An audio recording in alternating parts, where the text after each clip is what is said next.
Alright, welcome everyone to my guide for the trash in AQ40. If it looks like shit, it's because I slept together in like 2 or 3 nights. So I hope everyone enjoys this green gradient background. Let's get into my brief overview of what is the shittest trash in all of Classic WoW. So this guide's only really going to be covering the trash, as it's a much bigger time sink than any of the bosses. And obviously we do the bosses as a play-by-play right before we pull. The first thing I want to talk about is the assignments. For the tanks, we'll be using auto markers in the same fashion as BWL. So tanks will need to make sure you're checking what your mark is before raid. Similar to the Draconoids and BWL, there will be some mobs that require 2 tanks because of threat drop mechanics, but obviously we'll discuss that. The biggest change for our tanks coming into AQ is the emphasis we're going to have on communication. Kill order and mechanics are adjusted in real time, and with that communication, we will. Furthermore, if a main tank is to die on a boss or trash, he may need to be replaced by an off tank, so that we always have world buffs on our front man.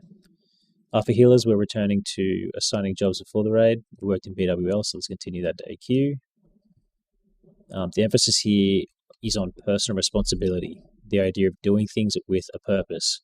If your mark runs down a healer, or if your assigned tank dies, we will be asking you why that happened. If you're doing something on purpose and a taunt resisted, or your tank was LOS because you went behind and abolished a poison, it'll be much more easy to understand your mindset rather than just saying, I didn't know or I was distracted. Okay, so our first trash pack is the Obsidian Eradicators.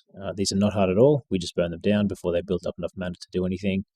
If they get close to a full mana bar, Warlocks can mana drain. So let's have a look at that in real time.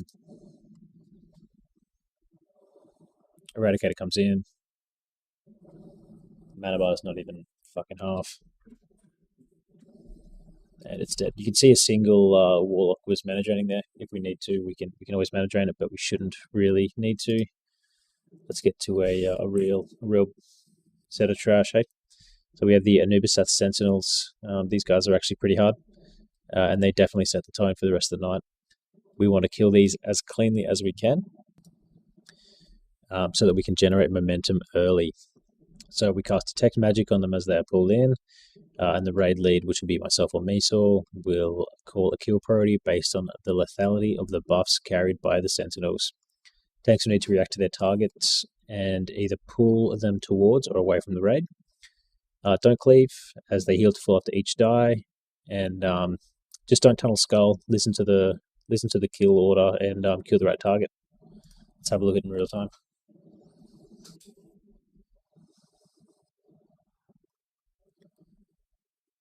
So you can see the Thorns is instantly spotted, pulled away, and as we see here, there is a Shadow Storm, so the whole raid stacks up on that mob. Then they kill it, the next one goes back to full health, and so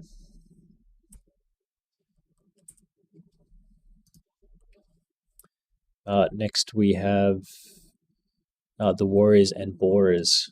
So these are pretty fucking easy. You just kill the Warriors, they spawn Borers, you just AoE them down. It's not hard. Let's have a look at it in real time.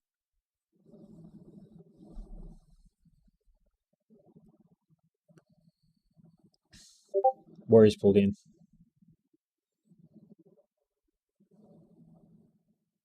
See AoE starting early. Borers spawn, AoE down, move on.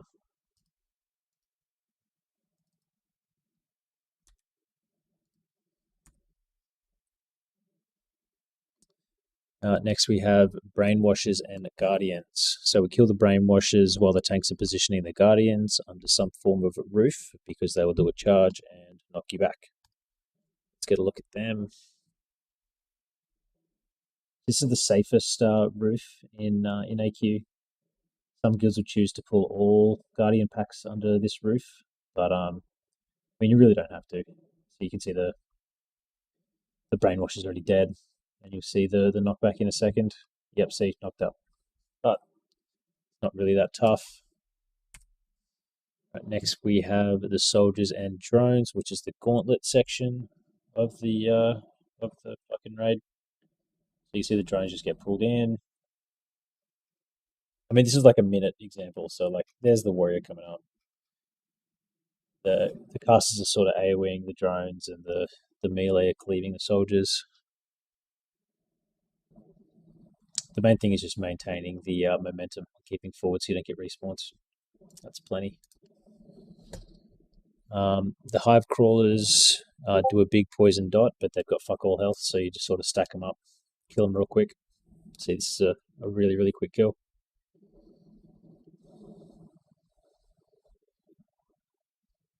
Look, dead. Maybe one poison's gone out. It's fine. It's not a big deal.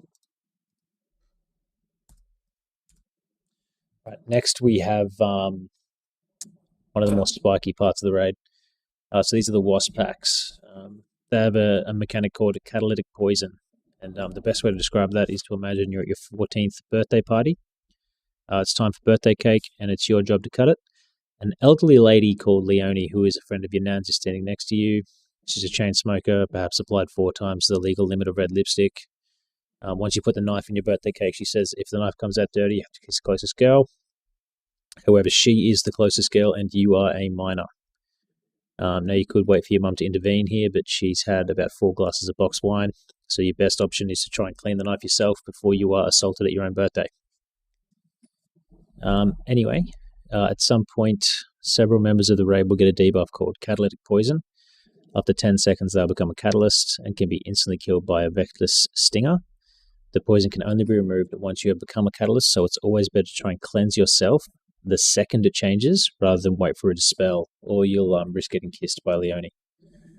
Killed by a stinger.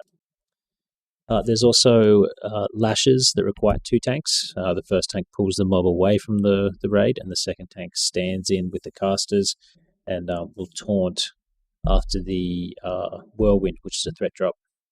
The range will focus on killing the lashes, and the melee will kill everything else. Let's watch that.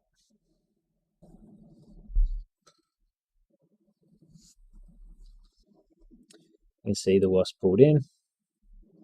You see that stinger there, he's waiting to kill someone. Ranged her on the lasher.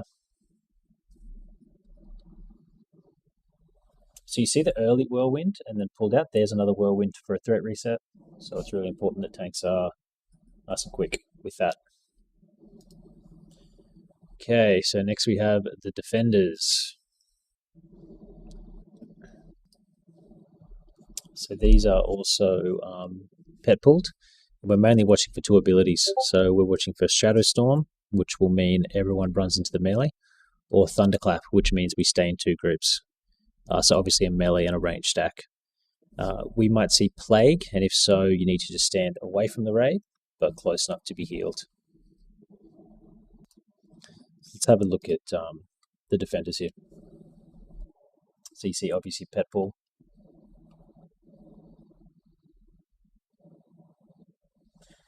The call early is Shadow Storm, so the whole raid stacks in.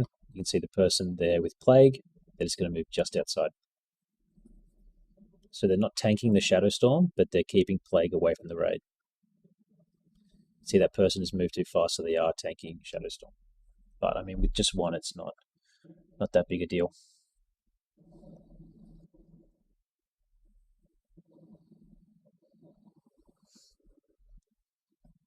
Mob dies. We move on.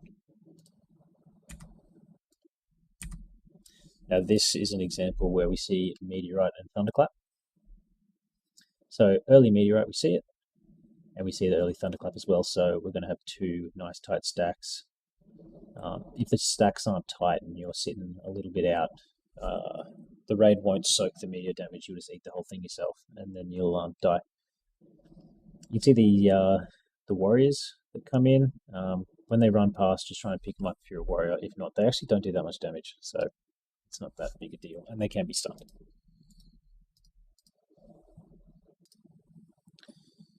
Okay, we're now up to the most toxic trash in the game. We will fish the raid ID with like mind vision and stuff to try and find the least amount of mind slayers possible. But it is what it is. Sometimes you just get a shit roll. The kill order, we're going to start with slayers, then champions, then mind slayers. It's a little different to a standard kill order, and it will put a little bit more pressure on the healers, but we just don't want to risk the full fear, full wipe situation, which happens when you kill the Mind Slayers first. So we take the Slayers with the back to a wall to watch for the knockaway. DPS, you're obviously watching for cleave, and with a knockaway, there's always going to be potential threat shenanigans if threat's not good. Hunters also need to trank shot the enrage. Champions, we kill next. These guys spam an AoE fear, so we need to be fear warding tanks. They also need to be trank shotted when they enrage. Finally, we kill the Mind Slayers. Tanks who are on Mind Slayers, kick the Mind Flayer when you can. Mages poly the people who they mind control. And when they die, they do an AoE fear, but you can outrange it. So, okay, let's watch this in real time. Okay, so this is a 4 Mind Slayer pack.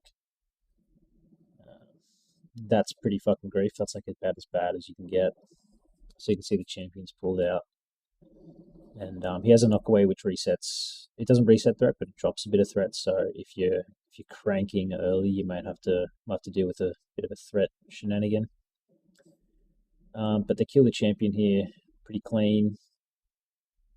Let's see, 1 death actually. You see the polymorph needs to come out here on this warrior who's death wished and is gonna slam someone. It's fucking crazy. But you can see how much of a grief these mobs are. Okay, champion's down. Now they're going to stack up the Mind Slayers and AoE them. Still getting the polymorphs you see in the frames there, people who are polymorphed. They're going to kill them, and once one dies, we will see the AoE fear that is a bit of grief.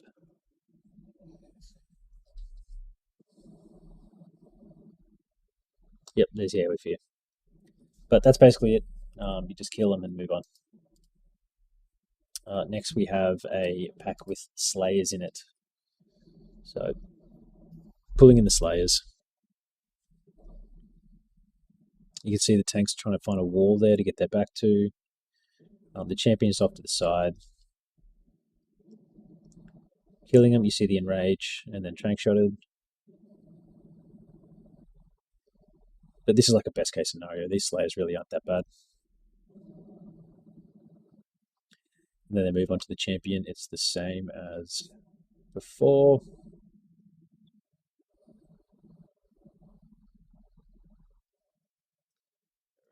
Moving on. Next we have the last type of trash, which is the warders and nullifiers. So we'll need to burn one nullifier and mana drain the other, and then we kill that one we've been mana draining, and then finish off the water. The waters do roots, fears, dust clouds, and silences. I never remember these being like difficult, so I don't think we need to overthink them too much. So let's just watch a kill here. See, skull is picked up and just bursted, and the mana drains are going on X. The water's sort of pulled away.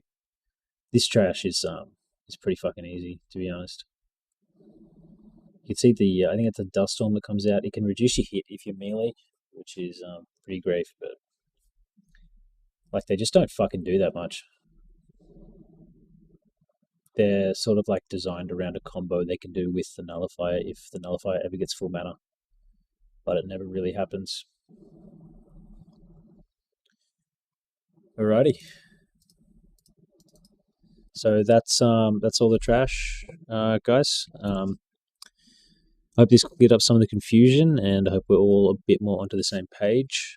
The few things I want to say is it's really important that we are respecting everyone's time in here. And that means making sure you have all of your preparation done, you've got your consumes, you have frost damage for Visk. And the biggest thing is that we stay focused. The biggest challenge we will probably face won't come out until like an hour into the raid, and if people are already switching off by then, it's going to be a fucking death spiral. You know, we've all been there when you wipe and then people lose more focus. Lad is if you want a red scarab mount, you're going to have to ask in baby voice and just DM it to me. Not even joking. Like if you want a red scarab, which is the coolest one, you're going to have to ask in baby voice and DM it to me. Anyway, thanks for listening. See you in AQ.